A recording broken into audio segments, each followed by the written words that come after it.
good evening to you all. How is everybody? Hi. My name is Aminata Kamara. I'm just going to put this out there. My voice doesn't usually sound like this, but it's been a very crazy few days. But I'm doing my best for tonight. How's everyone feeling tonight?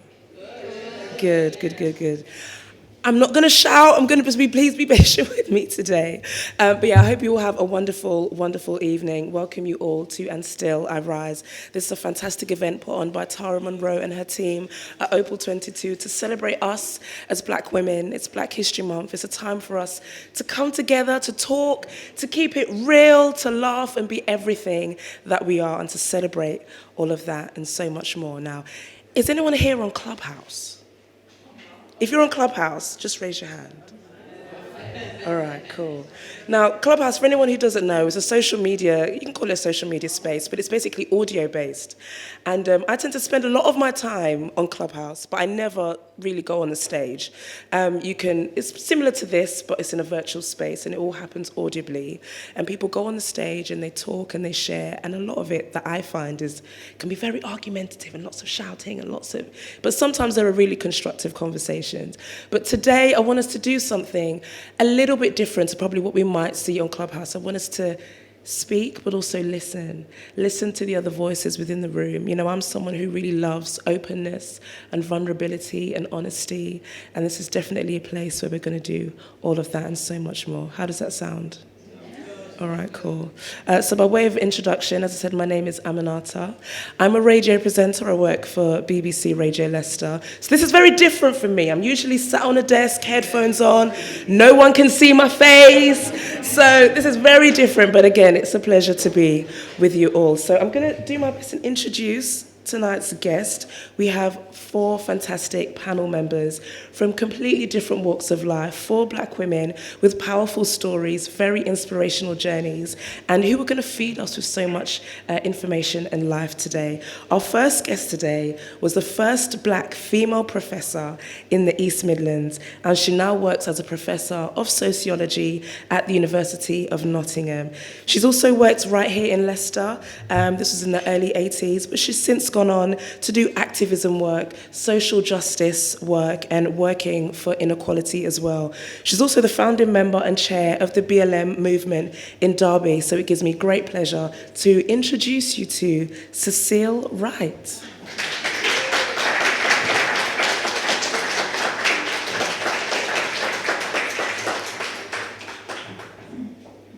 Keep clapping, she's still coming.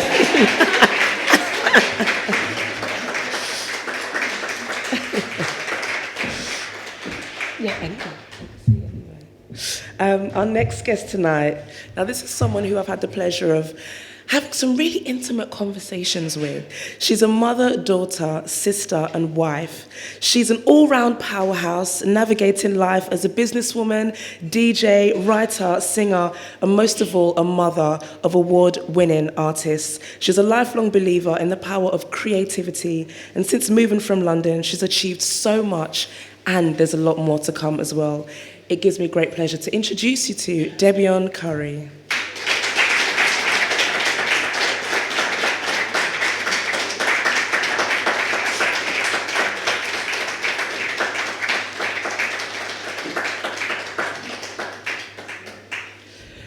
Our next panel member tonight is a woman who I've had the pleasure of having on my show. She shared with me her journey, her story, and it's one that is so powerful and very, very inspirational. She was once someone who was really pursuing...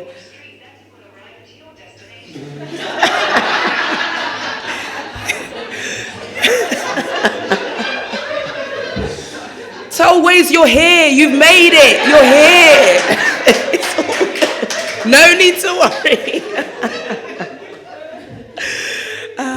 What was once her passion has now become her soul's mission. With over 15 years' experience in the youth sector, she's now ready to turn her voice to poetry as a profession. Please give me the absolute warm welcome to Poetic Lili.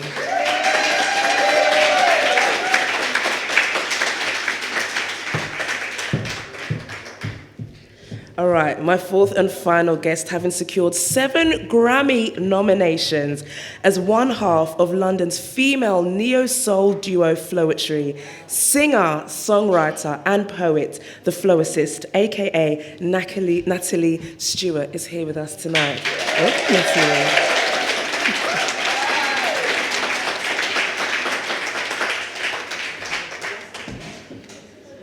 Can we just give another hand to these amazing women?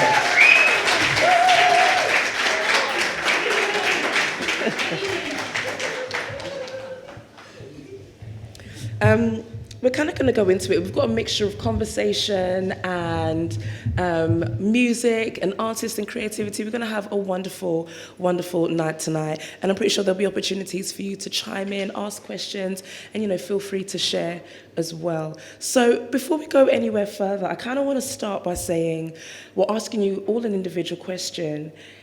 In as few words as possible, what does it mean to you to be a black woman? I'll start with you, Poetic Lili.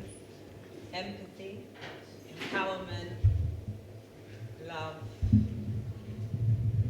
joy, strength, melanin, magic, everything. It means who we are, beauty.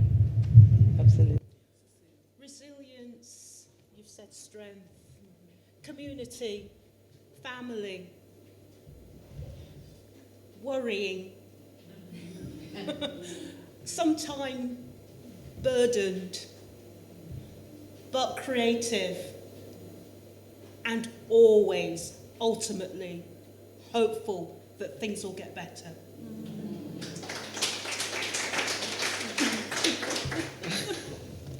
Right, little words as possible. For me, it just means to be me. That's who I am. I walk with that all the time. I don't really remember a time where I haven't been black and proud. Or, well, I probably do. Yeah, that's not true. But I don't remember a time where I haven't just accepted who I am. That may be the generation that I am. I don't know. But that's who I am, a black woman.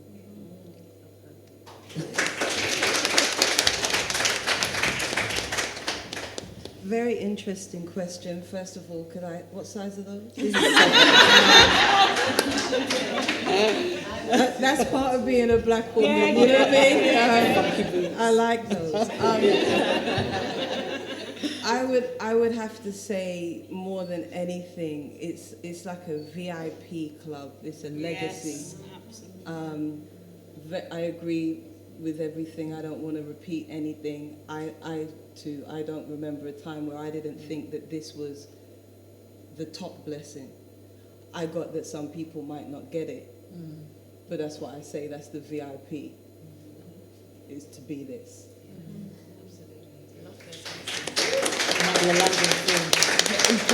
South London, isn't it? I think what was also really wonderful to hear as these women were sharing was to hear your when you can just say a few words that people can really identify because you've been there, you've experienced the highs, you've experienced the lows. I love what you said, Cecil, about the worry. And I think there's a sense of worry that black women feel and experience, mothers as well, that potentially is very different for other races as well. So High blood pressure.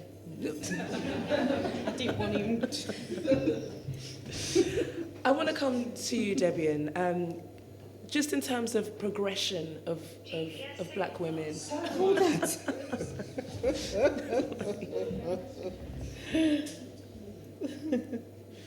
Progression. Yeah, because we've spoken a lot. We've had chats in the past, and you're someone who's really nurtured your children, and you've really seen them progress and grow. But I guess in your own journey as well, what would you say? How have things been for you as a black woman in terms of progression within this society that we live in? Okay, so I would say that my what is that gene? I can't remember the name of it now because I forgot to put my HRT patch on, and I think I've lost some brain cells today.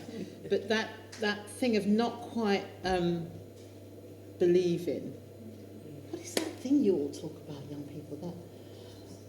That gene. I've forgotten it. Sorry. My so-called progression has sort of stop-started around children, and also kind of around education as well. So I was a bright person that didn't really fulfil my sort of potential in that respect, because living in South London in the 70s, 80s, there were lots of things that I realise now were obstacles. So, and I wasn't probably not as clever as you. So I went that kind of creative art dance route, and I think that's really stayed with me, and I passed that on to my children. I'm not sure I'd have gotten through without that, if I'm really honest. I think I could have had I been more of an academic person. So all the things I wanted to do, like I wanted to dance, I wanted to sing, I did all of that stuff a little bit, and then somehow my kids sort of carried it on and did great things with it, and are still doing great things. But now I feel like where I am now is at the age where we're quite invisible as women. I'm like late 50s, and there's a lot of stuff I want to do now, so I'm doing it, irrespective of what anybody thinks. And I have to say that I feel that being a black woman literally gives me the strength to do anything I want to do, because I don't really, I don't know why. I have white friends that wouldn't dare. Me, I'll do anything, you know. Well, let's go into that. You know, that this because I have a lot of thoughts about this strength as a black woman. You know, it's almost like sometimes we have no other choice. We have no other choice but to be strong. But also sometimes I find that it can be, I don't know what the word is, sometimes to our detriment sometimes, because we then carry so much and it becomes overbearing and it's too much. I wonder if, Cecil, you can maybe share a little bit more about the strength of a black woman. In terms of strength, as I got older and now became a grandmother 8 weeks ago for the first time. What it is that I now understand my mother, and I've been trying to fulfill the expectations of my mother, a woman who was denied a lot because she was born in a situation where she was not part of the marital situation. So she was colloquial in the Jamaican context, an outside picnic. And that plagued her because she felt that she was denied opportunities. Her father was a politician in Jamaica, she came from a privilege, but she didn't benefit from that. And my mother had 9 children.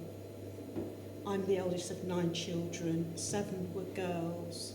And she always said to us, "You as my girl picnic must achieve."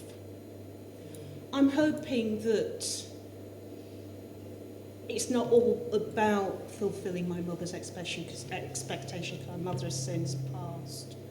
But what I was able to gather from her own disappointment in herself, her own frustration, but what she did in her humblest way, because my mother was a nurse, she instilled in us resilience. I don't like to use the word strength, because I agree with you. Black women disproportionately suffer from high blood pressure. Black women disproportionately die of breast cancer. I can give you a list of those symptoms and conditions that are reflective of black women's struggle in this society. And those physical manifestation of our struggle doesn't help us, because we die sooner than we should do. I'm sorry to say that. So we need to be careful with this strength thing.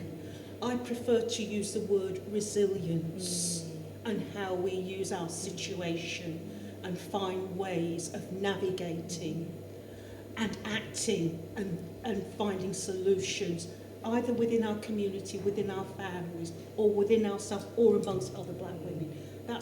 It's a long answer, but I don't like the word strength. I don't like it. I think it's burdensome, and it can be dehumanising, because we are vulnerable. We are one of the most vulnerable demographics in this society. Never mind about that young woman who got murdered, Rachel or whatever.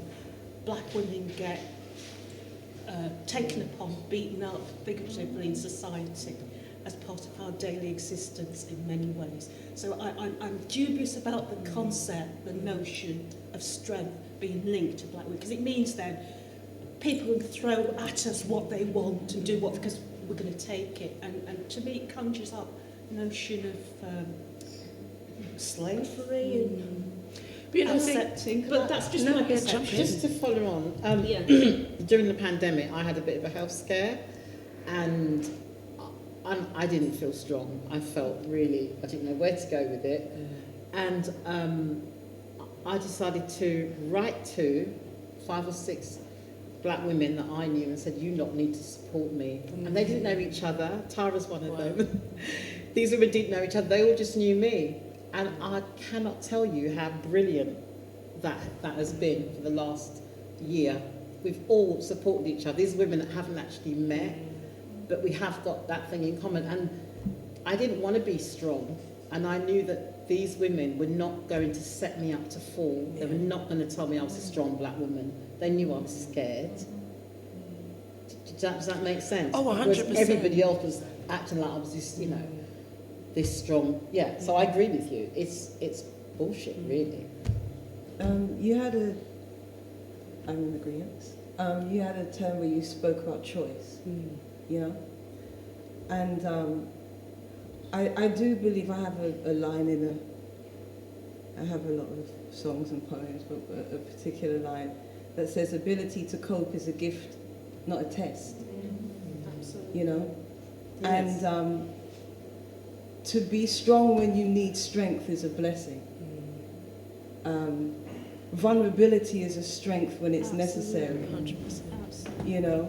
So even the opening question, what is it to be a black woman? I know many types of black women. I know extroverts, I know introverts, I know introverts. I'm an extrovert. I know those to be different phases. My sister and I, when we grew up, I was the one who was loud. She was very quiet. People called it shy. Took me a while to realize she was just really smart. Half the people she didn't talk to, she shouldn't have talked to, and I probably shouldn't have spoken to either. I run towards the fire, she runs away from the fire. I learned about her later and was able to apply things that I didn't think I had, but I have. So choice is very important. And I think being recognizing our multifacetedness, recognizing that we are all of those things,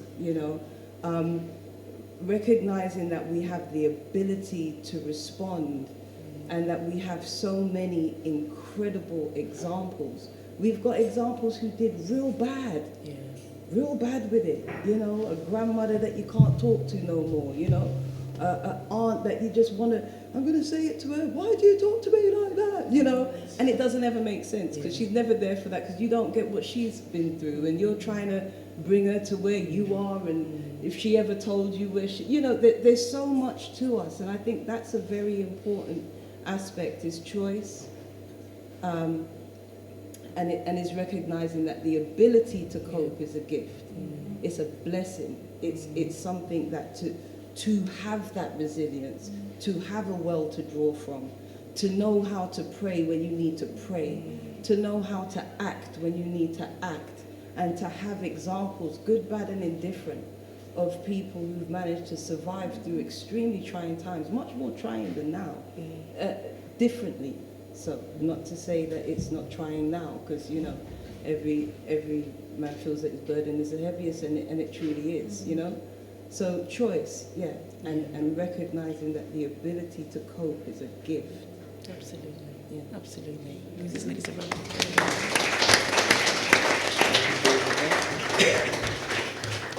think in one way, shape or form we've shared, really powerful and pertinent things. And I think I'm kind of just thinking of the thread of the conversation here, and something that kind of rings true to me in what you're all saying is about the power of vulnerability. And actually also acknowledging that, saying that, hey, I'm not strong right now, I'm feeling really, really weak, that's a sign of strength.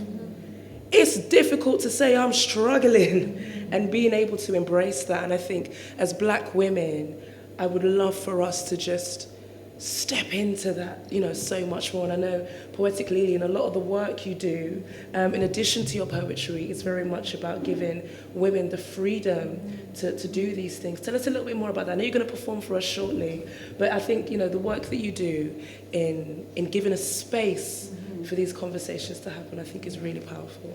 First of all, I like to say it's okay not to be okay. Can we say that? It's okay not to be okay. Yeah. And I'm a crier. I do love a good cry, and I call it cleansing your soul, because we do as women, as Black women, we hold the burden, and I do feel that it's just we have to make it very blatant to our young women that it's all right to be vulnerable, and you can be strong and vulnerable at the same time. So as I was saying, my mission, I feel like my soul's purpose is to kind of help women to turn their pain into their passion, and that's a big part of it. It's a big part. Well, you're going to do a little piece for us now. I am. Oh my God. I'm geeked though, because literally, there is this. I'm such a big fan, so I'm so God geeked.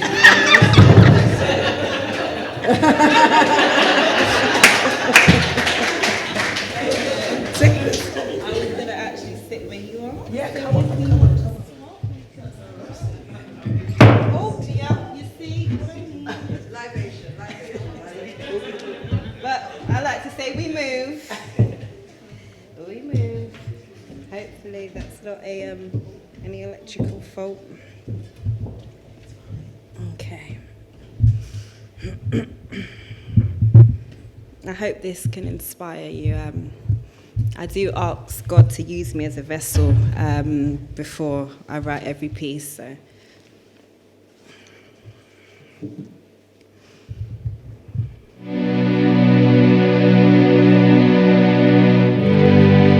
What does it mean to have a dream? To have goals so big your eyes are glistening. To fulfill your heart's very desires. Not to be afraid to set your soul on fire.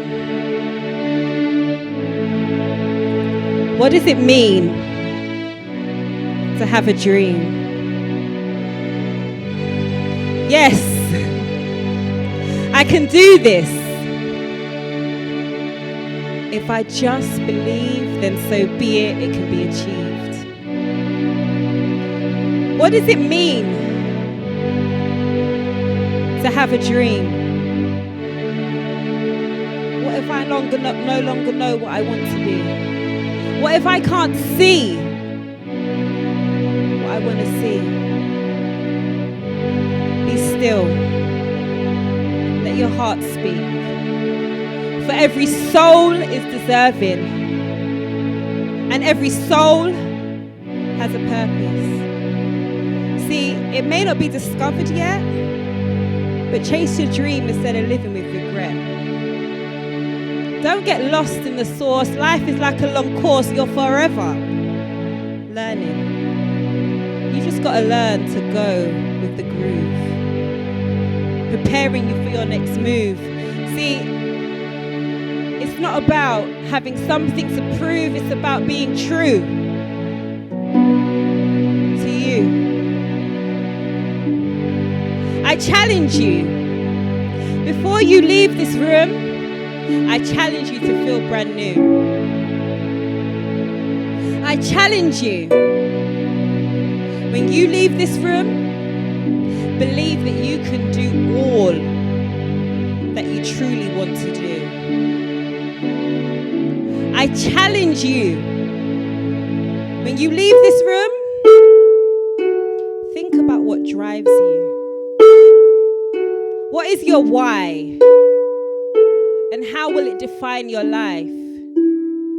Sis, it's okay to breathe again. It's okay to believe again.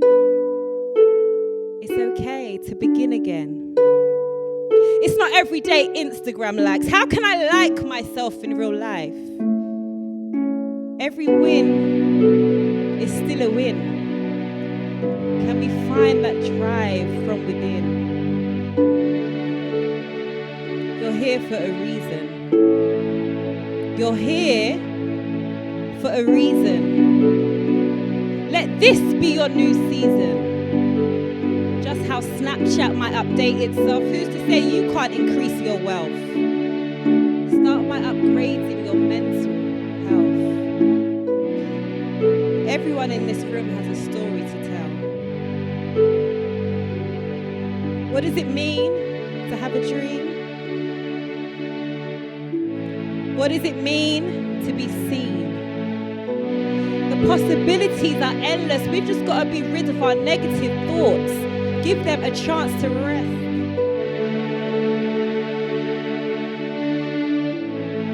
Can I tell you what it means to have a dream for me? Rediscovering who I was after grief. Now that's the sort of stuff that should be trending. A black woman rising.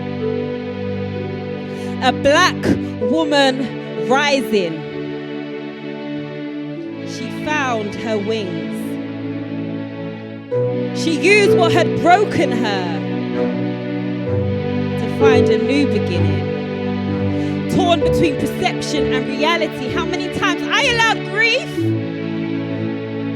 to get the best of me. I was loyal to my pain and misery. But you know what? I found my master key. God is fixing a broken me. Piece by piece, I found my peace. I began to use my testimony. And I realized all it was my purpose. I realized that my purpose was all I needed to do was decipher what it means.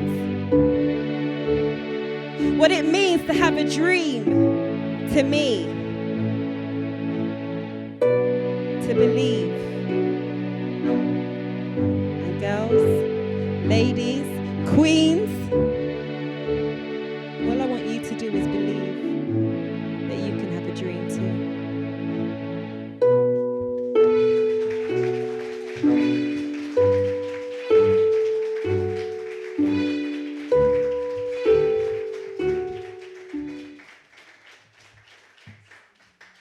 That was beautiful. Can we give her another hand?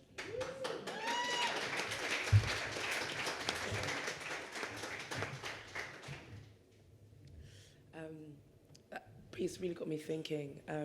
I've recently done something really dramatic in my life. You know when like your parents tell you, oh, keep a stable job. Oh, do your 9 to 5. Make sure you pay the bills. And I do my radio gig and I've got another 9 to 5 job that I do. And I just woke up one morning. I just got paid and I thought, are you taking the mick? Are you taking the mick? Are you telling me that this is how much I'm worth? And I was like, don't want to do this anymore. So I quit. And I think, don't, I mean, you know, don't, okay? Don't. I kind of have some skills I can fall back on. It's not the worst thing in the world. But just hearing what you're saying about go after your dreams, sometimes you just got to do it, you know? And sometimes we choose the stable role. And I remember, you know, I used to work in admin at Debbion University, and I remember speaking to one of my colleagues, and she'd been there for 30 plus years, and she was just like, oh, I had a baby, and I needed to pay the bills, and I just had my daughter, and I thought, hey, this cannot be me in 30 years' time. I can't be doing it. So I think it's really powerful to get those, you know, those really real reminders about, you know, taking life by the horns and sometimes being a bit brave and kind of going out there. I kind of want to lead the conversation in a slightly different direction. Do you think there's conversations as black women that we should be having with each other and ourselves that we're not? I'm going to come to you first. Okay. Are there conversations that we should be having, and you guys think about it as well? Okay, are there conversations that we're supposed to be having with ourselves? And other black women that we're currently not? Well, it's hard to say in this room because we're doing it, aren't we? Yeah. You know, and I think sometimes it's finding a way to speak about what's not there, but also, I'm 42 years old, right? I come from, both my parents were born in Jamaica. My mother came here very, very young. My dad came here just a bit later, yeah? They were in the army. I traveled the world as a child. I'm extremely audacious, okay? There's some things that maybe I didn't get a piece of. I got a piece of something else, you know?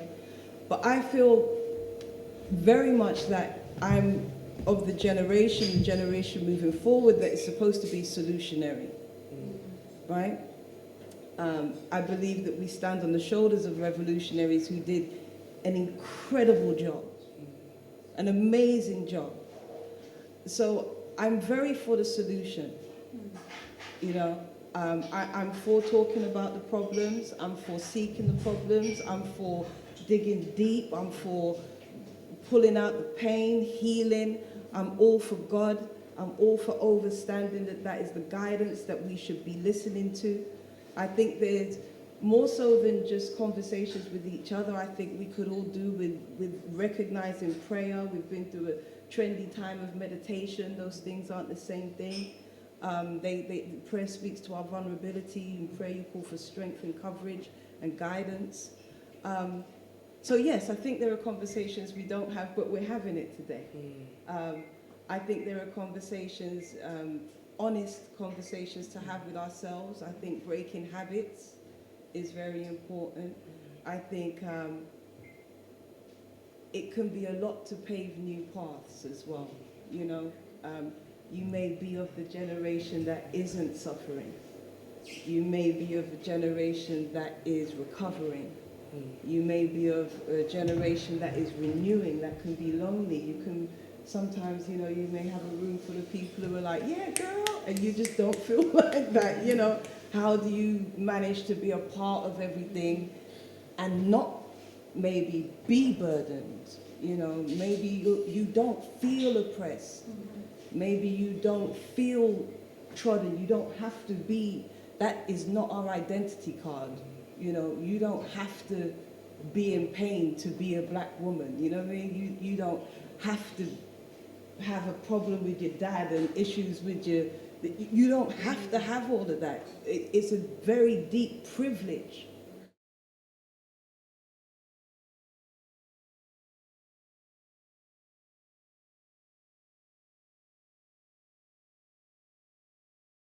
Windrush, you know, everyone was coming off of there with some fly garments, man. No one looked like they didn't know what they were doing. You know, they were traded up hard.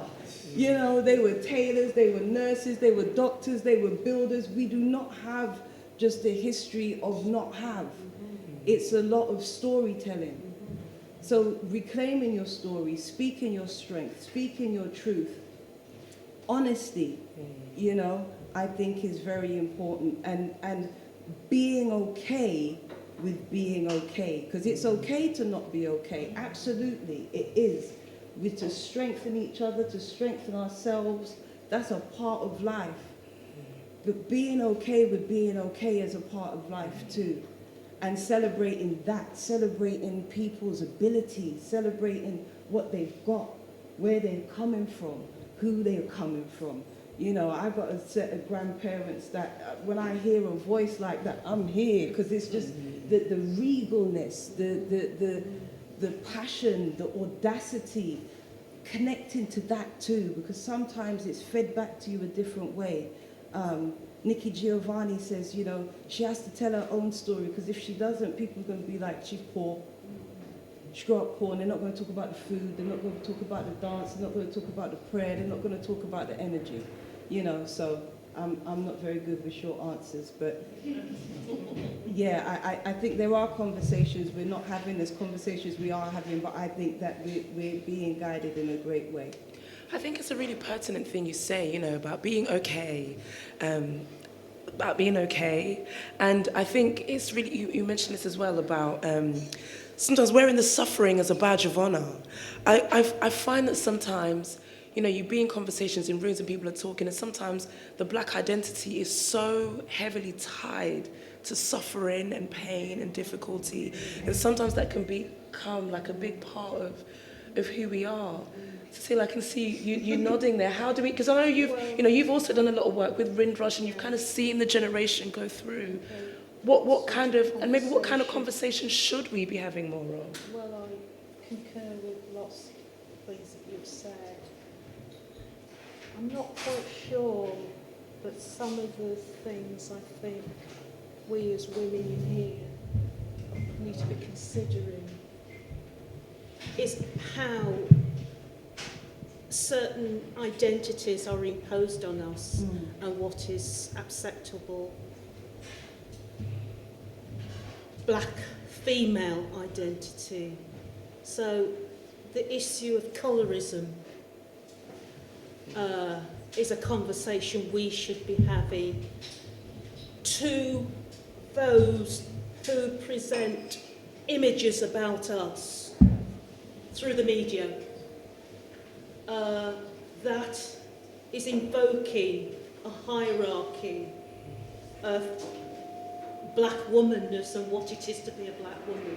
And I think we should be a bit more proactive in challenging what image of us is presented to us.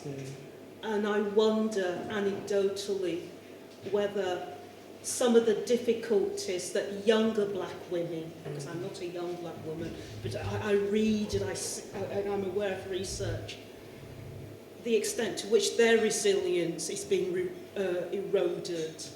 And I just wonder whether that is partly tied to the sorts of representations that they get that I never got during my generation, where my generation was about, you go to Sunday school,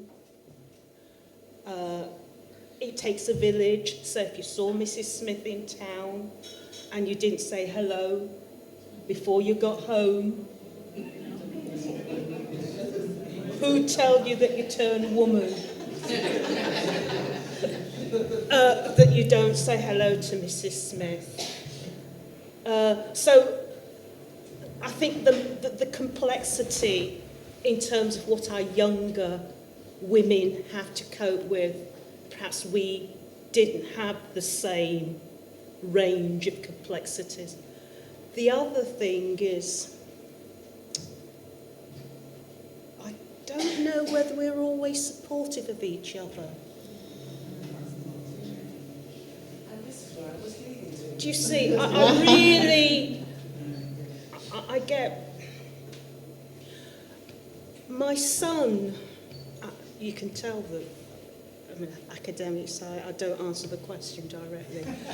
My son, who is a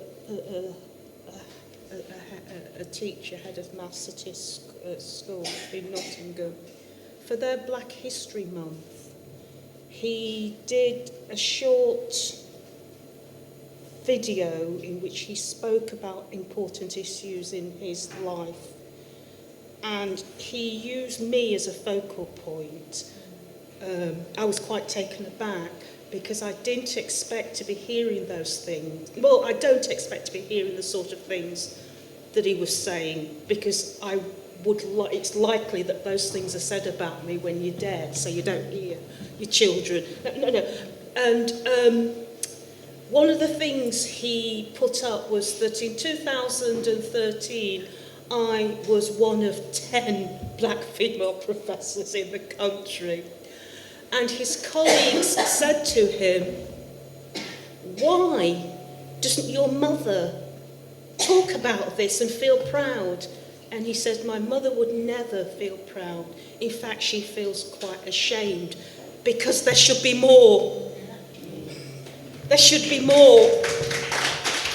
There should be more talented black women being given the opportunity to make their substantive contribution to knowledge, academia, our narrative about who we are. Because at the end of the day, at the end of the day, one of the rites of passage in this country is education, and particularly academia, higher education. It is where your future leaders are created. It is where the knowledge about who is important, who isn't important, the values that society hold in high esteem, that's where it happens. And we should be in there doing it for ourselves. And if we're not in there, others are doing it for us. So going 2 points then, it's about how we as black women support each other. How do we? Because I don't think we do to the degree that we ought to. And there's also linked to that is the hierarchy of blackness. Well, let's talk about it. Let's lead into that a little bit more. How then? So that's the case, as you're saying. How do we empower one another as black women? How do we do that? And not just amongst our peers, I think generationally as well. I think now in my journey, I'm spending a lot more time with my mum and listening to her and appreciating her as well. But prior to that, I think, it's just, I know what I'm doing and, but how do we do that? And how do we do that across generations as well, Debbion? I don't know if I'm answering the question, but I have to write things down. So one of the things I wrote down was that I'm in the age group, from where I'm sat, it feels like, the sisters are definitely doing it for themselves. But I would like to remind the younger generation that nothing's actually new, and that I would encourage younger black women to really know their worth. And I've written here, beyond bumper stickers and book titles, I see an awful lot of love yourself, none of it feels real to me. In fact, there are times I actually have to say to my daughter, because I've got her on Instagram, and I might say, do you know what? That person that you think has got it sussed actually hasn't. You don't have to buy that book. So my biggest thing is I think that people need to look after their mental health as black women, as well as their physical and visual appearance. Ask for help, direction, guidance, listen when it's given. But as for the question you asked, which is, what are we not talking about? I don't know about anybody else, but I have gotten to 58. My mother died 2 years ago. And suddenly there's a massive can of worms opened up. There's something about our families. There's something about our sisters, some that were born away, some that were born here. There are massive conversations that need to be had. I was born here, my young sister was born here, my 2 sisters were born in Jamaica. We never had this conversation. And now we are essentially orphans, and we're still not having the conversation.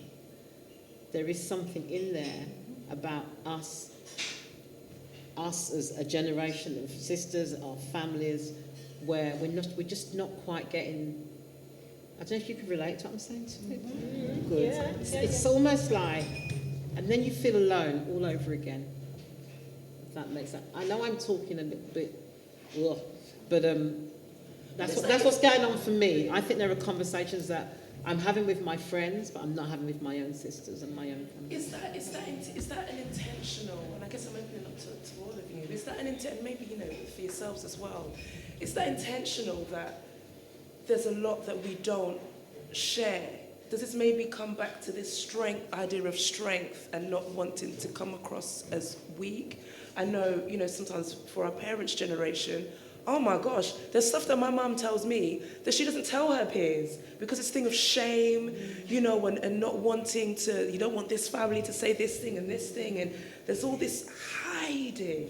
And the secrets. I mean, I'm working on a project right now about grief, and when you said something about, you said something about grief and then being able to let Yeah. go. Mm-hmm. Yeah, I think actually because there's a lot less secrets and lies now in families than there used to be, it's a different thing. I'm not quite sure, but yeah, things are changing. Yeah. But I think we have to acknowledge our differences as black families and think about how we do It's it. almost like we came from a time of children should be seen and not heard. So, there was that thing of don't bother asking. I don't know how old my grandma, bless her soul now. I never knew how old she was. I was never allowed to ask her age. But like you said, when Aminata said them things, what came to me is like the secrets, generational curses, and mental health is such a big one. And I think within our community, we don't talk about it enough. We don't talk about, and it goes back to that thing of strength. You've got to be strong and just get on with it. Or you don't want to label yourself as depressed. You might just feel like if you bring that up, what are you talking about? You're chatting rubbish. Stop your nose. You ain't depressed. Stop your nose. You're just having a bad day or something like that. And it's just about being open and being able to, if you notice the signs, which are very often now, you okay, sis?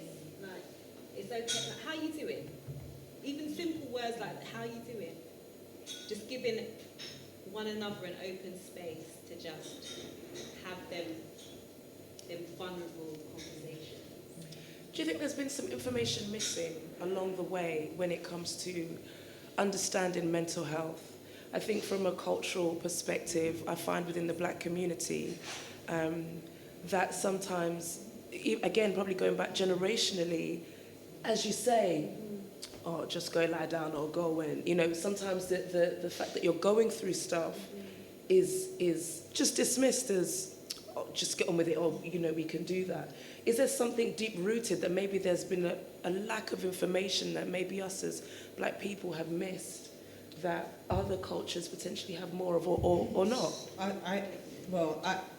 I first of all want to say everyone's messed up. Yeah. Like this idea that, like Europeans talk well. Like, Right. there's a lot of identity crisis amongst Europeans. They think they're American, they're really Italian, they think they're, English, they're really from France, they don't know who they are. They have problems with incest, they have problems with molestation. The world is corrupt. We are experiencing it. And many of us have multiracial families. A couple of us, you've got a great granddad who's white. There's no point in missing that or skipping that out, or Asian or Chinese, or, a few decades ago there were world wars happening. No one was talking. All parents were ripped away. You're dealing with past traumas. So I think a very important word here is empathy. Empathy is an intellectual capacity, and empathy is a standard of humanity. Because to deal with the I and the problems of the I and the pains of the I, and then to turn around to someone and say, help me, and you don't know what you're talking to. Have you ever had a time where you're having a really bad day, like really bad day, maybe bad month, maybe bad year, and then you talk to a colleague or something and you find out that the parents were murdered when they were children and they were immigrants, they were ripped out of the country and sent to da-da-da-da-da and blah, blah, blah, blah, and this happened, and you're there like, yo.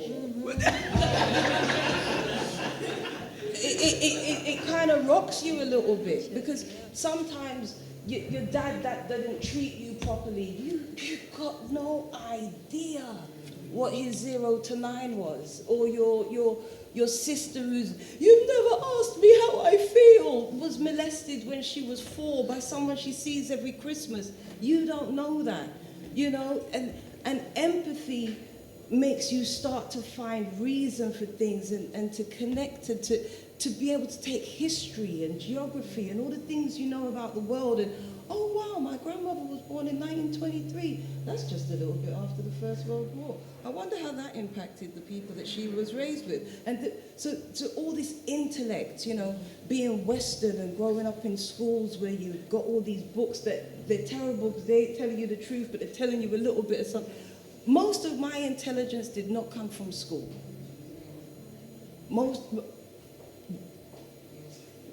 all of my knowledge of self did not come from school. There's a bit from, I'm an army brat. I was born in Germany. I started school in Hong Kong. My mum could have been, David Roddy gonna eat your heart out. Like, she's a selector above and beyond. The amount of music that she played that helped me to know who I am. Music, songs, bits of books that I got, and the amount of my education that has nothing to do with the institution of education. I remember when I was in, performing arts school, and God bless him, my teacher, bless his heart, he really thought he was doing something great, and he was like, we're going to have black theatre for this term. And I was like, black theatre? What do you mean by black theatre? What do you mean when you're saying that? And he really thought I was going to be over the moon about it, And his intentions were absolutely pure. But I was like, what do you mean when you say black theatre? All biblical plays? Do you mean something with a black lead? Do you mean things that you've whitewashed and you've taken away? What do you mean? And so empathy for yourself, forgiving yourself for your innocence, for your vulnerability, being interested in understanding what is wrong if something's wrong. If someone can't give you what you need, what's wrong with them, why they can't? Not just why are they doing it to me? And that's everything. That's the mental health issue that is racism. That's the mental health issue that is misogyny. That's the mental health issue that is violence and vileness and wickedness, and recognizing how blessed you are to not be like that. Gaining something from that, operating from that space. So I think intellectual empathy and these resiliences and these other things, so that you can coat yourself with something while you experience this corrupt world. And it hasn't been corrupt for 20 years, yo. It hasn't been corrupt since George Floyd. It hasn't been corrupt since the enslavement. It hasn't been corrupt since Babylon. It hasn't been, you can go back where they are. We're existing in a corrupt world. So what do we expect from this corrupt world? What are we reaching for? And then being the difference that you want to see. How important that is as a part as well. And I may have gone off a little bit, but I'm very for the empowerment of your soul, recognizing that the gift of life is a blessing. There are so many who are not here right now, didn't get to your age, didn't get through their first day. So how can we empower ourselves in all of this real stuff, in all of this healing, in all of this seeking to do better, and recognizing how far ahead you are, recognizing that you are what your grandmother was dreaming of in your depressed state. While you're pissed off and the bills are too much, like, you're exactly what she was planning for. What, you went to uni and dropped out? You're a success. And you dealt with that, and you built, and you grew, and you did more, and you managed, And you managed. So balancing it all up, I think, and the empathy is, I think, a very important part. I can't even remember what the question was. I really can't. I really can't. I think listening, I just remembered what that word was. I was thinking about imposter syndrome. Absolutely. And when you just listening to you, it's about acceptance, Yes. accepting yourself. Absolutely. How are we all feeling? We all good? We all good. All right. We're going to come back with more. We now have for you a beautiful and amazing singer, songwriter from Leicester. She first emerged onto the music scene in 2019 when she lent her vocals to Kamikaze's single Last Night. This single featured on Formula 20 soundtrack and has since racked up to 5 million streams today. In 2020, just last year, she took full advantage of the pandemic. And when I tell you this girl was doing the absolute most, Best believe she did, and she was winning competition after competition, as well as being an epic TikTok sensation. She has also released her EP, her debut solo EP called Layers 0.5. It gives me the absolute pleasure to welcome you to the stage, Morgan Monroe.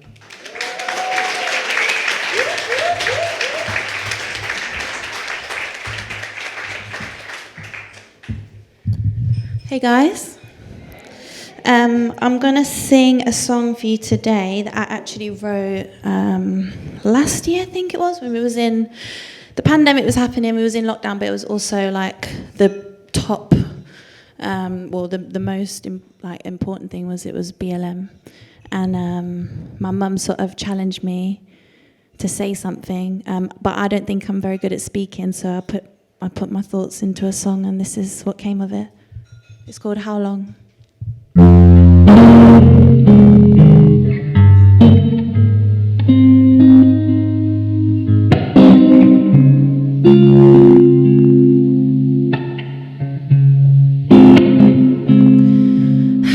long can we go? Been walking down this road, a lot of highs, so many lows. Remember, you are not alone. Point the finger with the gun, and then they wonder why you run. They kill another mother's son. When is it their time to be judged?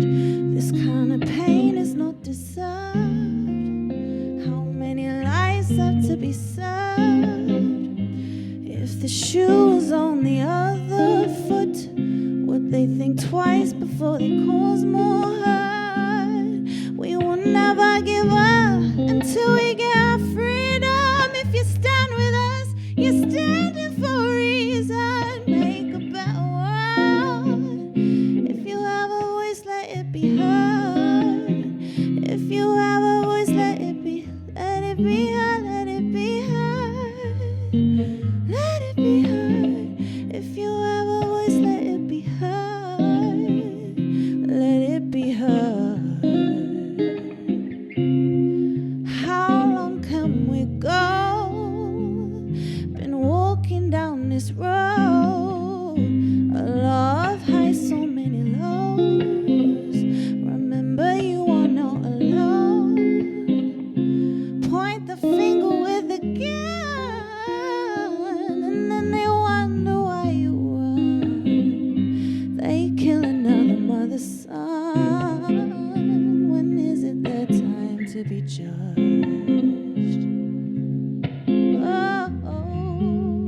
If you have a voice, let it be heard. If you have a voice, let it be heard. If you have a voice, let it be heard. You are not alone. If you have a voice, let it be heard. Let it be heard. Thank you.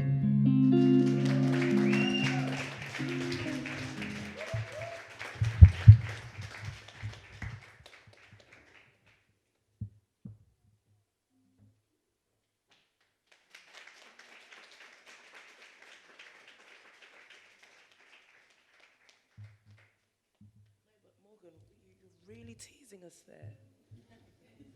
Sis came with one number, you know. One number. Yeah, we want. Yeah. All right, we'll just let you just do your thing. But, well, I mean, we'll give her a few minutes. We'll get you back. Don't worry. Do we want Morgan back? Okay. All right, I want to open up the floor. I'm mindful that it's just been me chatting and these guys.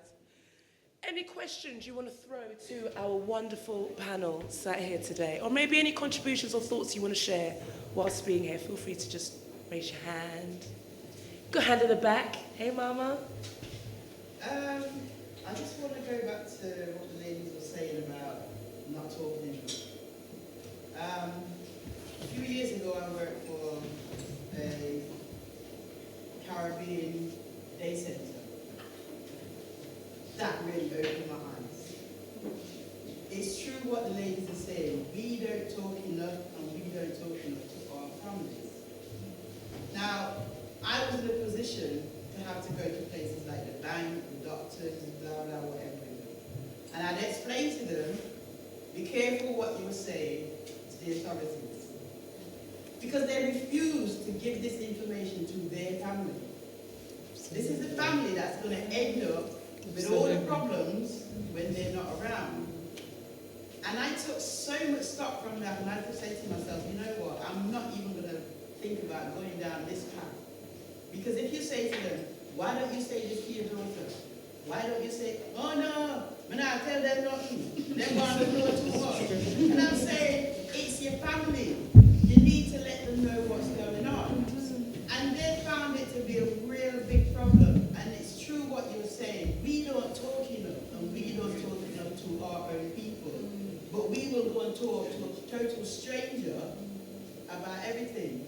So, in terms of me, I've got 3 kids. They know everything. They know the PIN number, they know the bank, they know the pension, they know everything. Because if you don't tell them, I've ended up with problems with my mum who passed away in 2012 in Barbados. And to this day, we can't get the money out of the bank. This is 2021 and we can't get that. And that's because she never said anything. She never told us. I don't even think it was about keeping it a secret. So I think for this generation, the younger generation, we need to talk about things that you don't think is important, but you think that it's a secret. I think that's where we have to begin. I agree with that. And I can remember, I totally agree with that. I think that's probably my experience that you just relayed, just said. I can remember listening to, I think it was Toni Morrison, I love Toni Morrison, or Maya Angelou, one of the two, talking about being known, literally being all she wanted was to be known by her children. And I think it's really hard to not really get to know your parents till after they've passed. And that's how I am now. It's like I want my kids to know me, warts and all, love me, hate me, whatever, but know me.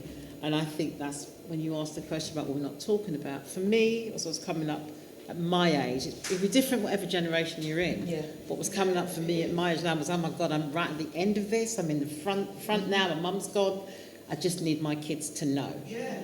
Because it's important. When I first came and I asked my dad and mum a question, oh no, you're not to know that. I need to. You're not supposed to know anything like that. And working with these elderly people at this project, it really, really opened my eyes to think. Because then they'll come to the office and they'll say, Sandra, A, B, C, and D. And I'm saying to them, I can't help you.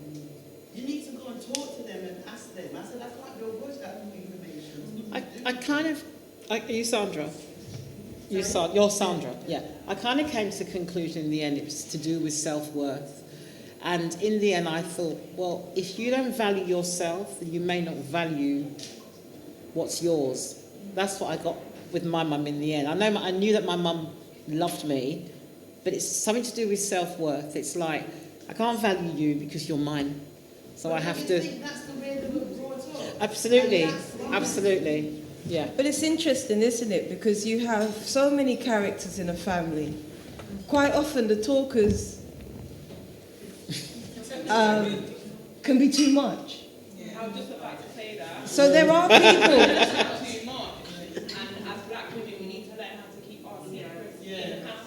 So you see, You don't always want the world running your business. you've got And we the... fear that from our own sisters. They're going to run and chat, say the secret that is so difficult for you to tell. Next thing you know, the whole of Leicester knows your business. If you know, you know. What's your... That's so amazing that you've said that. Trust? Is it the fact that we don't trust? But it's the different, and it's the different types of characters, isn't it? Just a second. So But that's you don't, interesting. Is that for all women, or is it just black women you would tell certain? Because you don't trust them. Why is that? Is it about trust? It's not just black women. It's just certain things are very personal. when you're vulnerable with certain situations, there's certain things I've never told anyone.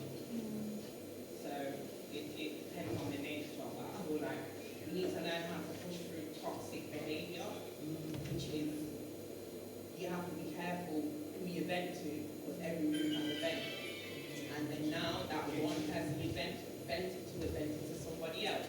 And something that you've come to someone to tell someone in confidence, people see that as, I can't contain this, let me go and tell someone else.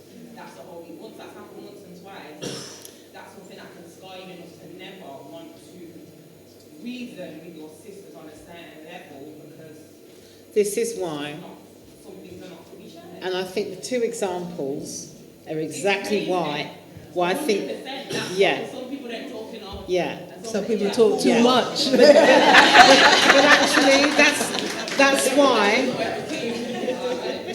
That's why we need the conversation. But it's interesting that you should say that, because I never grew up with this. But in terms of the media, don't you have the Jerry Springer show and all those where people come, where people come and bare their soul and are being exploited and abused to entertain? People laugh at your downfall. They go to your friend. It goes on Gossip TV. It goes on Instagram. People's nearest and dearest and most personal, intricate things end up online. This is the day and age that we're living in. It's nasty. But we need, I think it's important that we need a safe space. Yes, absolutely. You know, the NHS is mixed. No. Not at the moment. It's not our safe It's not space. our safe space. Right. That's Yeah. what we need to be able to develop. Safe spaces where we can actually talk, because at the end of the day, you know, that Leicester is a very small community, very connected, and it's not like London or bigger cities. You know what I mean? And then it's up and down. We need safe spaces. Yeah, but should we also be educating our young people that there are certain places that you don't put certain things on social, just on social media, and it's not just about young black women; it's young people per se. Because I see the stuff, including porn, that they put on, share with their friends. I see those sorts of things. So is it about the fact that there is a provision that our young people have that my age group in the 50s would not have had? And you would have, okay, you may have a friend who go and gossip about, but you would have your little friends in your corner and you share these things. But so it's also helping to protect our young people from. Feel like they can go on the internet. Some people feel like there's not a voice for them anywhere else, and it's crazy because in this internet world that a lot of people are not going to be a part because they've not been a part of that era. A lot of the times, you know, people can talk to the internet before they can talk to their own people, and it gives everyone a voice that sometimes they don't feel like they have, and it's not always for the right reasons, because at the time you may feel like, you know, how easy is a conversation? I don't even like to DM, I like to come and look in your face. Good or bad, sometimes you have to reason and you have to go and look into someone's face and let them know how you're feeling, because things can be misconstrued, and that's what happens with social media. You don't know the tone in which it's said, you don't know the context in which it's said. Now there's three little so-and-sos under there blowing up, tagging other people. Now everyone else is coming in, and the wickedest thing is we're living in a world where it's a social media world. I said, you're going to click and be in your own little spaceship going to Ghana in 2 hours and be out on a plane for 7 in a day. It's only going to get in the next 10 to 15 years so much more complex than what it is. It's for everyone to understand, because a lot of the elder generation won't understand, but it is a part of the world. That's a part of the world your grandchildren are going to be a part of, and the great grandchildren. And I said, I feel sorry for my kids. I'm going to have like, one kid yet. Because can you imagine what it's going to be like in 20, 30 years from now with what's happening now? It's destruction. But it wouldn't happen if there wasn't a reason for it. So it's learning how to use our voices, learning how to use social media to benefit. No disrespect. Why are there not more black women here today that should be hearing the messages that are being spread today? Because social media they want to spread gossip quicker than they want to share the event form. Well, I suppose it's a great point. It's a great point. And it goes back to what I was speaking about, empathy and recognizing that it's a corrupt world we live in. And I think sometimes we're shocked by this corruption that has been here. It's the reason why we're talking about the pain of our elders or the pain of ourselves. It's been here and it morphs into different things. I think also there's an idea that we believe that the minority is the majority because the minority is focused on so much. We believe that I was interviewed by someone in Johannesburg the other day, and they said to me, "Sister, where have you been? You know, you are virtually dead." Talking about me not going online all the time. I said, I'll take being virtually dead as long as I'm really alive, you know? I don't mind. And I think sometimes, as a performer coming up, yeah, I've played rooms with thousands and thousands of people in it. I've played rooms with a few people in it. I've played rooms that are packed. I've played rooms where people are standing in the middle. What's important is who's in the room, you know? So we could depress ourselves by talking about who could be here.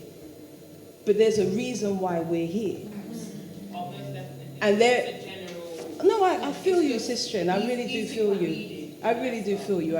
So there's someone putting their hand up, and I would keep on going. Yeah, I'd like to say, over 50 years experience in this country, coming from Africa, born in Africa, people think Africa is black, but it's not. It's multicolored and multicultural. I think I myself would like to know where people have come from than to generalize the color, because we don't do that with the whites, right? And I think one needs to overcome that inferiority complex that we carry, because pride is going to take you forward. And that's what holds a lot of people down, I think. It's a big stigma of inferiority. They're better than us. Not necessarily as we know, but it needs to be proven. And I think, like the lady says, you need to communicate. You know, and I think finding a medium to communicate. And I find a lot of people saying to me, "Oh, I can't do that." The word "can't" shows inferiority, doesn't it? I don't think that we are inferior, or we think we're inferior. I think the issues about obstacles that are put in our way, and having to deal with those obstacles. It's about living in a society, living in societies that have been touched by imperialism, colonialism, and slavery. Africa's a continent, Europe, Caribbean, whatever, and having to survive, live a purposeful life, having to deal with those things. So I do not think my experience of black women is not one of inferiority at all. And I think this lady's been trying to speak for so long.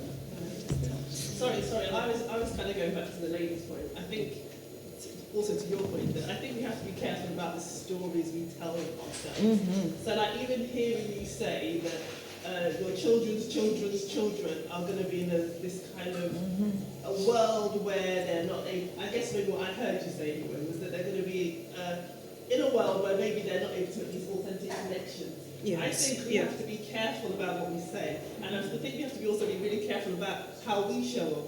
So we could argue the toss about how your parents have showed up, or how your great-grandma did this, or whatever else the situation is, but I feel like now is the time, now that I know better, I do better, which is, I think, Maya Angelou's saying. And so I am very intentional about not telling my children or showing my children that I am this strong black woman, that I have my moments of vulnerability. I can cry because I'm sad, I'm crying because I'm grieving, I'm upset today because the world's upset me, or just because. So I think we have to be really intentional as black women to change the narrative in our own homes, with our own children, about, or even with just our own friends and family, to change the narrative about how we actually are and who we are and how we show up. Because if we keep repeating the narrative that other black women are going to get me, I have good black friends. Absolutely. I have great people who are people in Leicester don't know my business. But if you show up authentically, most people want authentic friends, authentic relationships. If you are willing to be brave enough, emotionally empathetic, intelligent enough to be willing to step out and say, this is me right now. Somebody else feels brave enough to say, this is me right now. That's right. And that's how you have real genuine, well, at least how I've experienced life, that's how you have genuine relationship and genuine connection with people. And it's scary sometimes to say, I'm not doing well. It's scary sometimes. But also you need to be careful who you share your secrets with. It's the balance, isn't it? Yes, so there is a definite need to be transparent and vulnerable, but not everybody has the right It's to the balance. access to my vulnerability. You have to earn that right, and when I believe you have earned that right, then I'm going to give you the respect you need to. Do you think you would ever find a balance? Well, what do you mean by find the balance? About what you were saying earlier. Who is to tell and who not to tell? I think the balance is you utilize. No, I'm asking the question. I think we definitely do find balance. I've been down that road. And also I would also add, sometimes people will abuse your good nature. That's right. You cannot then say every black woman, that's why I said every Jamaican's a drug dealer. Every black woman is not out to take me down. You might have taken me down. You may have even upset me. You may have hurt me. But you're one person in a big world. You're not. Forgiveness. You're not definite. Definition. Well, I think a really huge word here is intention. Yes. I think that word is empowering and clarifying. It clears the mind. I think balance is another. We were with my dad earlier on today. He doesn't live too far away from here, so we had lunch, and he was talking about, he calls it school fees.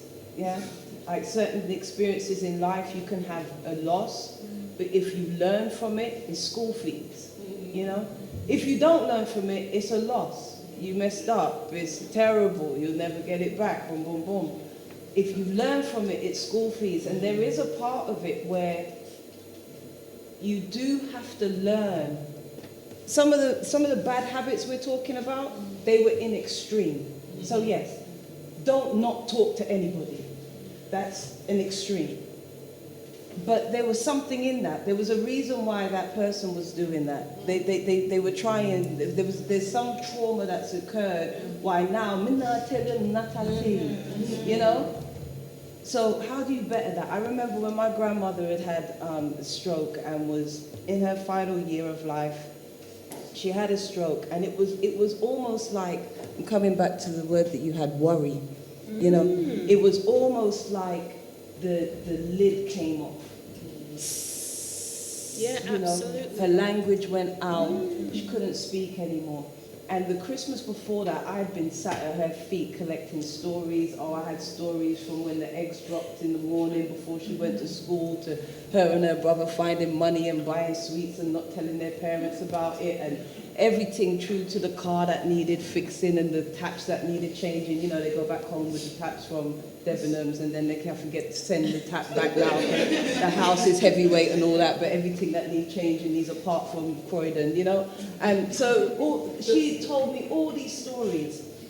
And then when she was in this unwell state, it was like, my mum said, it was like running your hand on a keyboard. Yeah, the words were all jumbled, the letters were jumbled, but I kept on picking out little bits, and because of the conversations we'd had at Christmas, I was like, oh, these are her worries.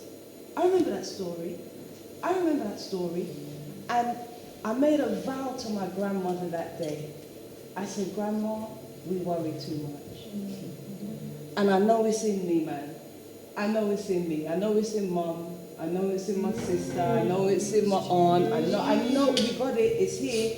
There's something about it which is awesome. It's made you that upright church woman who teach the pastor how to do church, like next level, hold the family together, matriarch, every grandchild thinks they're the favorite. There's something in this thing that you're doing.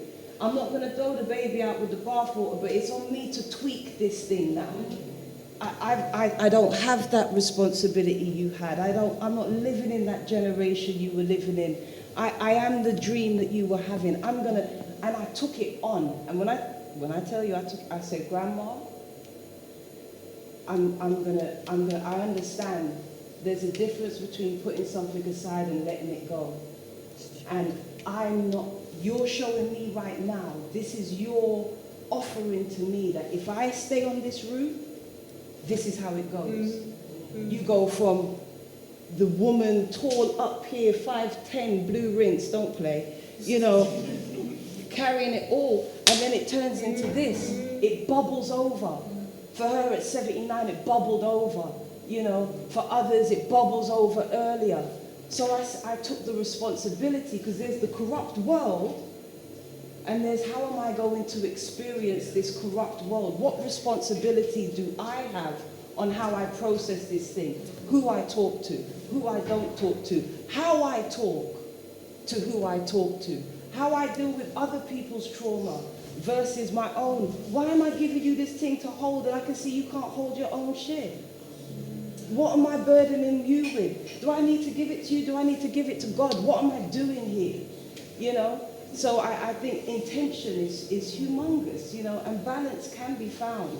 And balance isn't always 50-50. Sometimes it's 70-30. Sometimes it's 90-10. You just got to find that balance. I just want us to hold one particular point that the sister at the back made, because I do worry. I do worry for our young people. I do worry. And I do worry because I see it through research, through writing, about how they are using social media and what it is doing to them.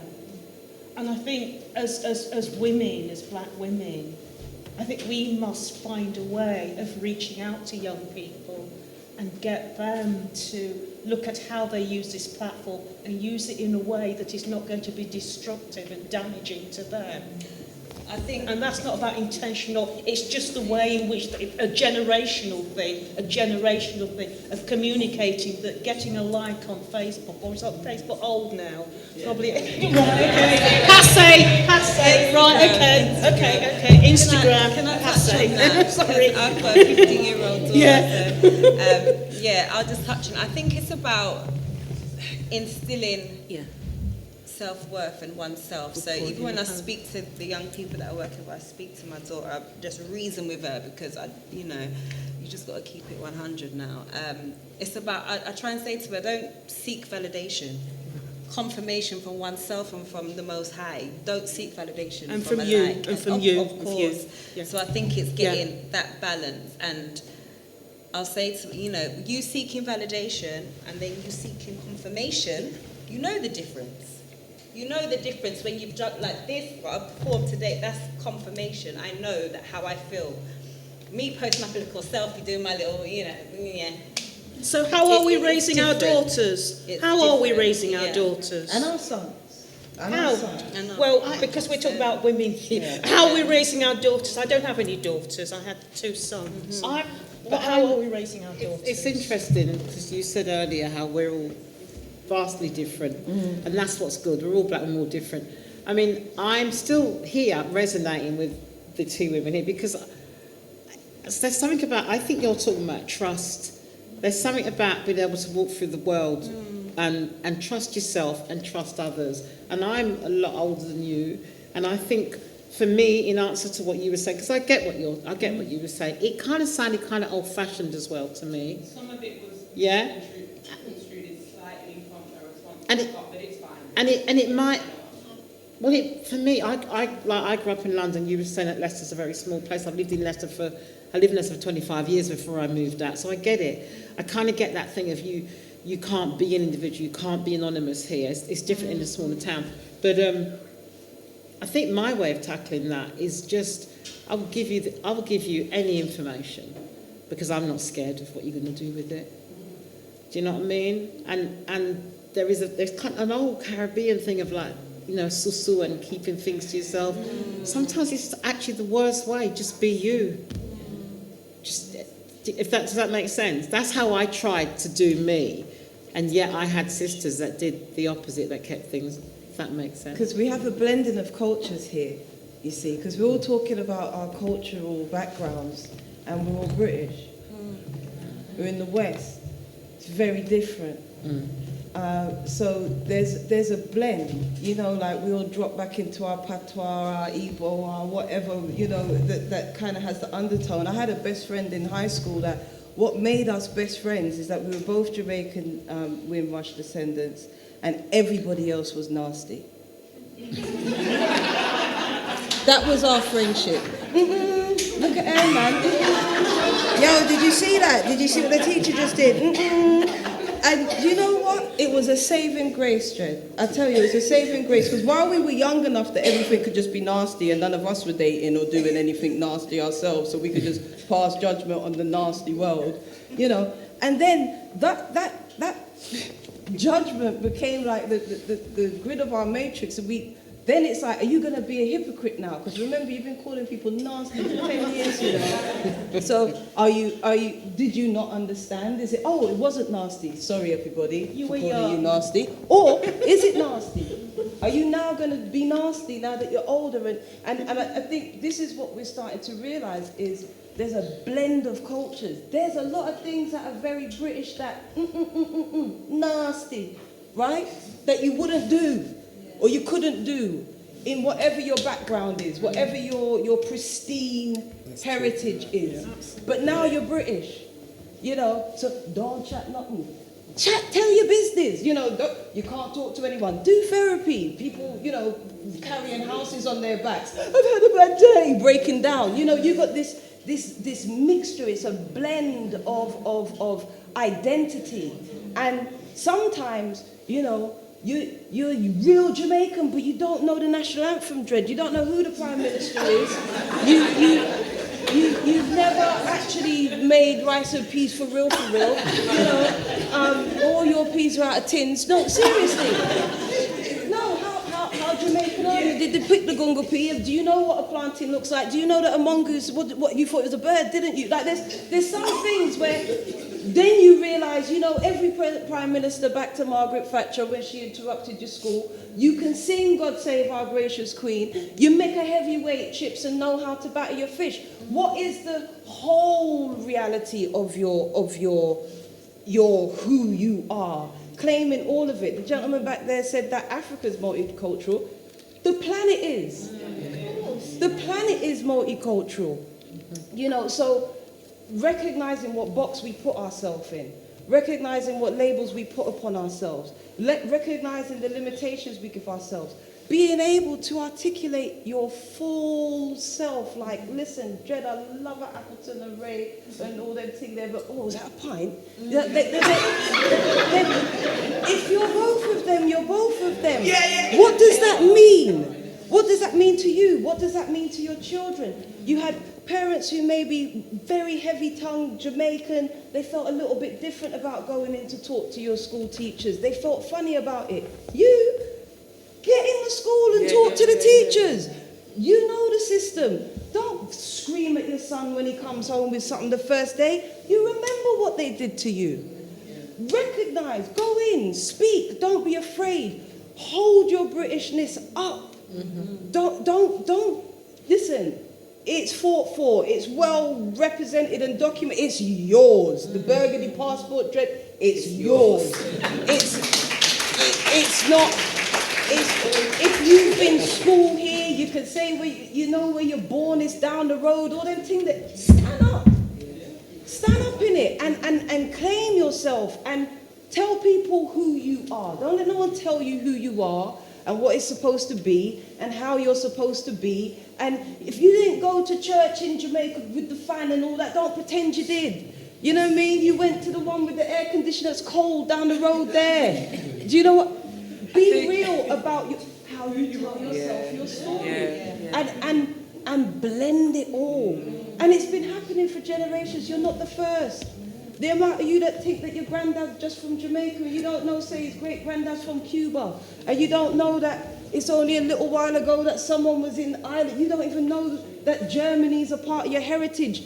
We know three, 4 generations. Okay, now you can give your DNA to some stranger and they'll tell you who everything is and all of that. Back in the day, we didn't have no stories. Now, apparently, you could just do a swab and find it all out. But my point is how you tell your story. And to be here, if you are a child of an enslaved descendant, you are an absolute, complete and utter celebration.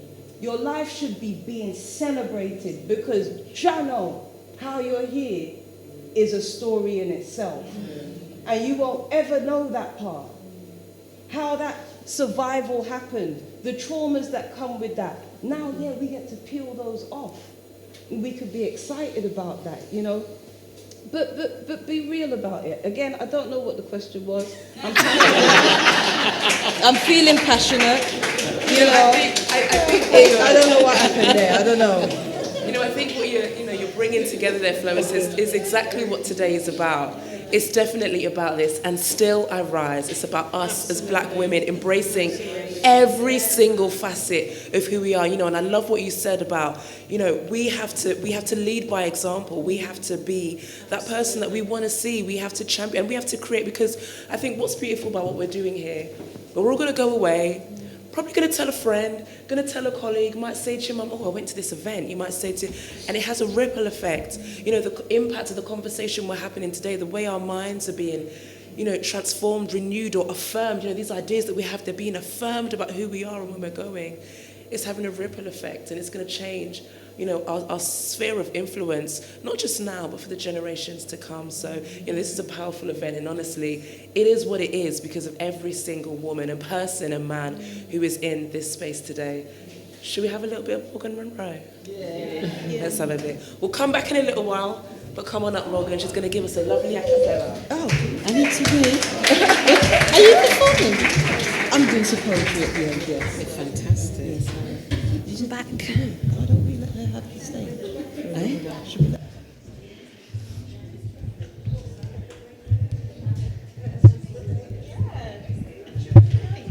This is a bit stay.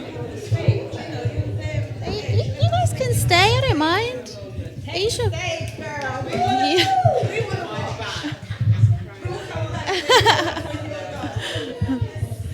All right.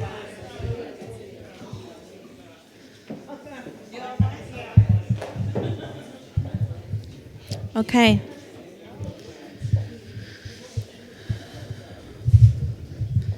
My laptop broke last week, and silly me doesn't have a hard drive, so lost all my files. So yeah, I couldn't find the file for this song, but I'm going to do it a cappella. It actually kind of goes with the theme a little bit. This song is called Lost and Found. I wrote it a few years ago now. Debbion doesn't actually know this, but she inspired me to write this song.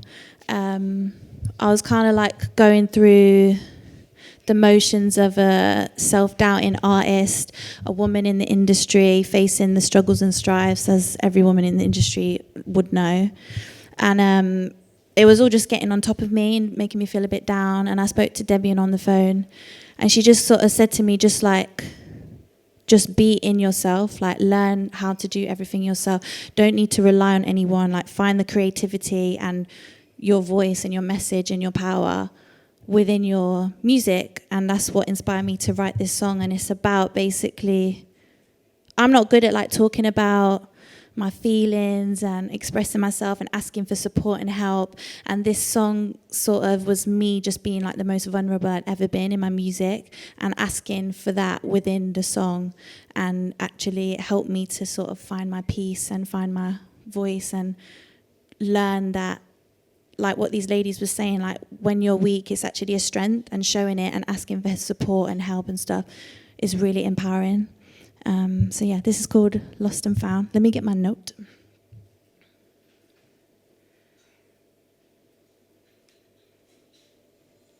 Cool. lost, feeling a little lost,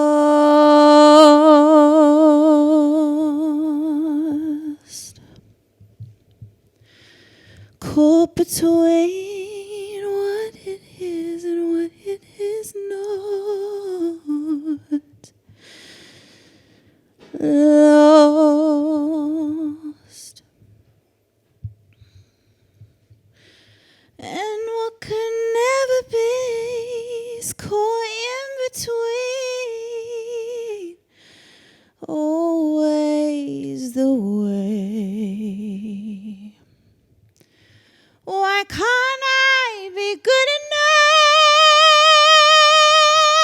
for you? 'Cause I know I am good enough.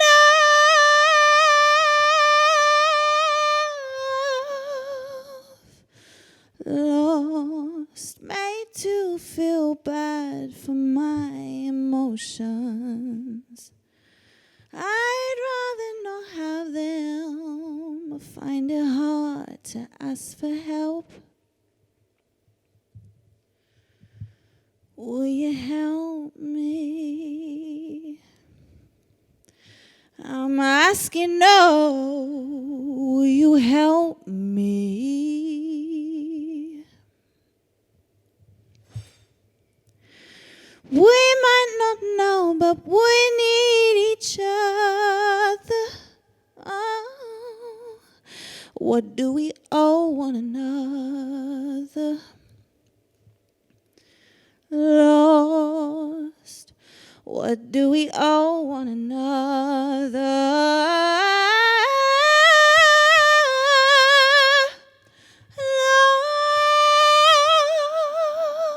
Lost, feeling a little lost.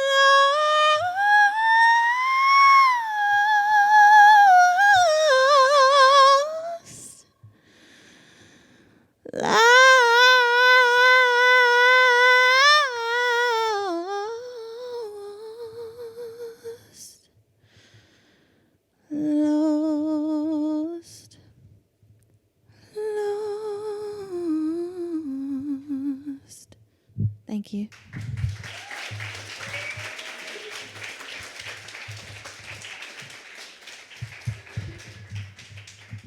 That's actually it now. I'm not coming back. Another big, massive round of applause.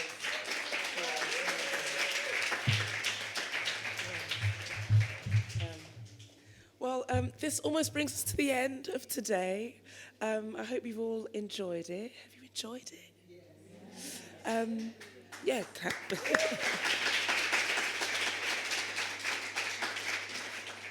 I want to say thank you once again to all of our fantastic panelists. Please, if you don't mind just coming back, I just want to ask you to just give just a final word about what you hope, I guess, the coming months. You know, this is Black History Month. You know, this is stuff where we probably intentionally do stuff like this, but we don't just exist in October. We have these conversations throughout the year. You know, I want you to just give me a couple of words about what you hope the future will be for us and what you hope to see amongst other Black women. Just my final question to my 4 panelists, if you don't mind. And then we're going to end with a beautiful piece from Floacist. So, Poetic Lily, if you go first. Yeah, I think we should just continue to normalise celebrating each other, normalise uplifting each other. I think obviously today we've had some great conversations, but to just close it on empowerment. Black love is normal. People always act like it's so scarce in the media. My Instagram is very much Black love. Black love is normal. We don't have to struggle to love as Black women. That notion is gone. And just, yeah, to celebrate each other, normalise Black women having luxury, normalise Black women just being normal women. It doesn't always have to be so, more like an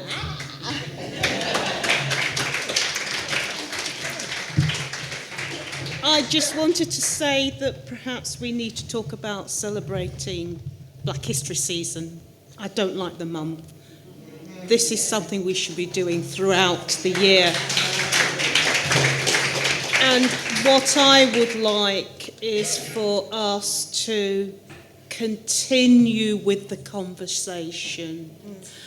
And please, if we can find ways, resource-wise, of having the conversation, whatever it may be, on a regular basis, because that is part of reinforcing the resilience and providing the empowerment and providing the strength, inverted commas, and providing the affirmation, the recognition, the acknowledgement, noting the achievements of black women in this society. And we need to do something about the way in which our creativity is often stolen and appropriated. Thank you.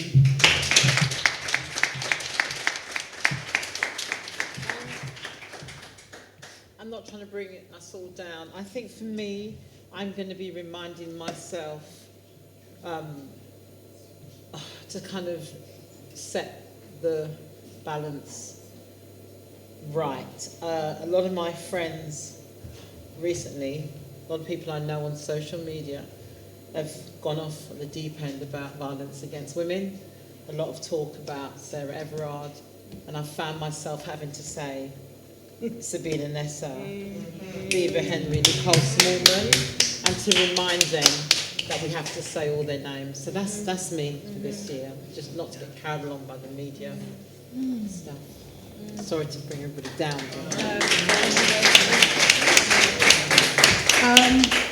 Well, I'm going to do a poem which will have a lot of what I think in it. I would say recognize the twisted compliments. They're horrible and they're mean quite often, but quite often they're this is what makes it such a twist on the brain, is, you know, why you got a problem with me? You don't know me. Why you got a problem? What is it you're scared of? What is it that I represent that you're scared of, that you've been scared of for so long, that your parents have told you to continue to be scared of? What is it that you're scared of? And get to the answer of that for yourselves so that you can hold up yourselves and recognize that it's a twisted compliment that you're dealing with out in this world here. I agree. The idea of Black History being a month, it just messes up the whole calendar. I mean, it is history, you know. And like I said, I've never relied on a teacher to teach me who I am, other than the teachers who were in my house and the teachers who ultimately, my parents, my mother in particular, my grandmother, who taught me about God, because ultimately, without that, it's just a whole bunch of conversations and what's real and what's not. So ground ourselves, be the difference we want to see. Don't get too carried away with just judging the rest of the world. Check where you are. Check how your own behavior is. Don't let yourself off just because everyone else is off. It's not enough to be more righteous than the non-righteous. Not enough. You know, you hold your own standard. I find that changes your whole world.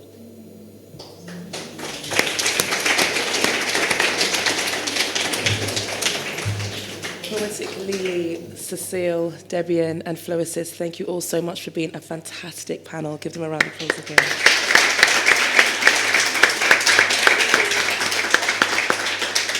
And to our guests as well, thank you all so much for being a part of today, of contributing, of sharing. Honestly, this wouldn't have been what it has been, if it wasn't for all of you. So give yourselves a massive round of applause as well. And a huge shout out to Tara Monroe and Tanya as well for putting on this fantastic event. They've got a number of things. They've got a number of events happening throughout the week, so make sure you check out Opal 22 on Instagram and online. Next Saturday, don't forget that. And, Ultra Violence at the Phoenix on this Saturday.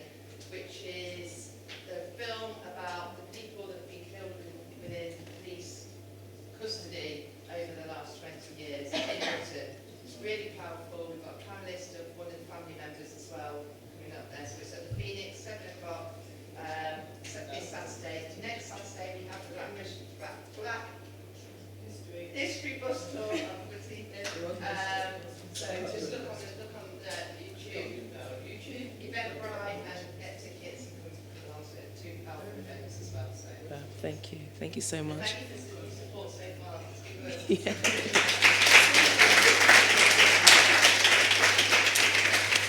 So feel free to mingle, chat to one another, but before you go, I'm going to leave you in the capable, sweet, powerful, sensational hands of Floacist. Give her a hand.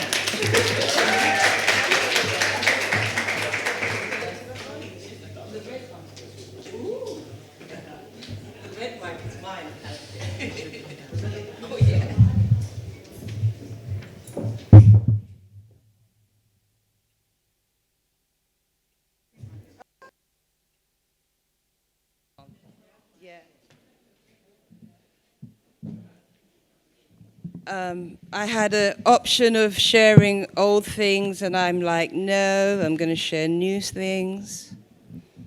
Prayed on it. And yeah, so I'm going to share this. Is that okay? Yes. Thank you for your participation. It's been inspiring. Okay.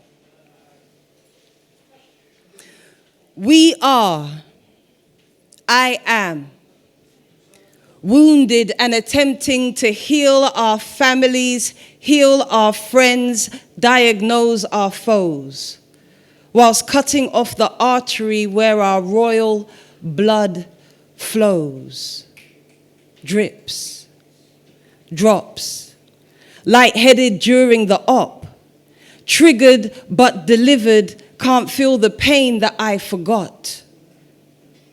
Numb is not a good sign.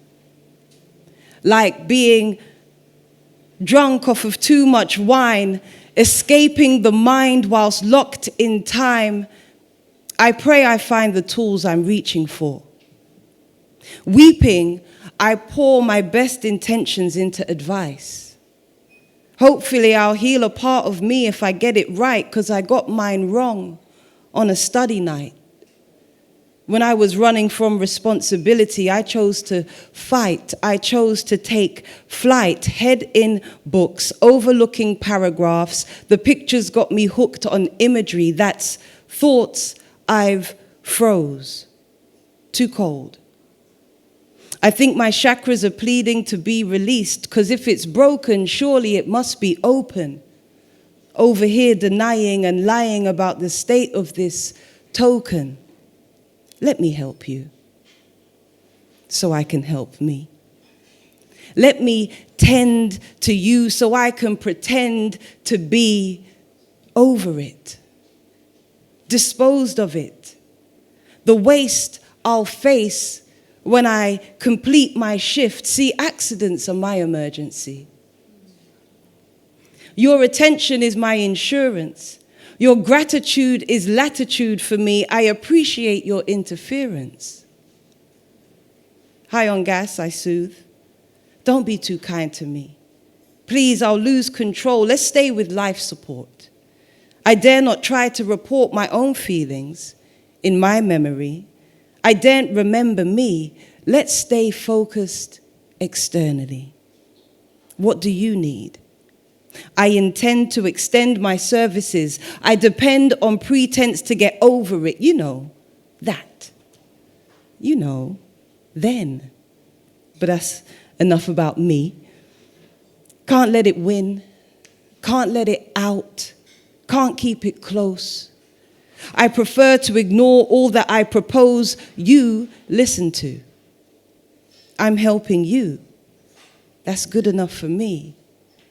I practice my patience on setting you free, as you are not me. No, you are not me. So, test your peace. Test your peace on your belief of where you are and where you've been, how you lose and how you win, because all it takes is the right, wrong thing to shift the sand, to shift the soil, to shift the waters and bring you to a boil. I believe that all emotions have the right to be heard. And all outbursts have a right to be observed. For we are all performers by nature, by molecule, by particle. We are forever debaters, forever in front of our Father. We express. Some call it drama, some call it communication. Working through the abbreviations we create when cutting corners. For there is no quicker way to heal than to deal with all challenges face on. Taking all activities and moving on, staying strong, staying honest, being true, not embarrassed, because all it takes is the right, wrong thing to disrupt, to dis-ease. I mean, a true breach, a break, a dam, too late. It's a flood zone. All senses have left home. No key, full release into the danger tone. That's smiling eyes, screaming heart, steady hands whilst falling apart. Best bet is to admit. It's the kindest route to your own self-help kit. So just breathe, or just leave. Or just do it. Or just renew it. It's a new barrier, a new fence, some fresh boundaries to implement. Count to 10 or count to plenty. Do whatever it takes to get you from 0 to empty or from empty to full. It all depends on what trick you're attempting to pull or push. Stop. Go find me. Inside me. Because centered is my preferred setting. It keeps me further from regretting, and I'm not betting on my own ability to wind my own neck in, because it only takes the right, wrong thing on the wrong, right day to bring feelings to the surface that are chosen to say or to state, to make known. Tell it straight, we're all gone, real talk, no BS. It's the truth. It's for you. It's for proof. Too aloof and you'll be right back here, running in circles away from your fears. So take a moment. Take moments. I write thoughts down as to remember the conversations with my higher self, my better self. I take notes. As not to forget the matter of facts I attract like magnets. It must be the electro. It must be why I'm so retro, like Old Testament, like so relevant. I work out equations with mental arithmetic. That's why I write my working out in case I missed a bit. I don't want to lose marks. I don't want to fall apart. So I take my time. With taking time, I am tender whilst being kind. I listen to myself. What's the point in seeking attention if I give none to myself? I judge my mental health by my humility. I judge myself by my ability to understand, to understand my inner plans. I admire my intensity. I keep myself to me. I know I can be a lot. I know I can be too much. And too much of a good thing can be a great time, so I enjoy myself whilst myself is feeling fine. Not afraid of my own company. Not afraid of being alone with me, as in alone with He, as in alone with the presence of the Most High. For in His presence, I need not survive, I just exist. No need to resist. No need for wish lists. This is prayer. And I am there. I am here, listening. Forgiving me, forgiving things away like energy. I stay, never depleted, never repeated, just mindful. mind filled with the peace of purpose, taking time with the Lord as my focus. Focused. What time is it, yeah? That's time, yeah. I have to catch a train back to London, so thank you all. God bless you.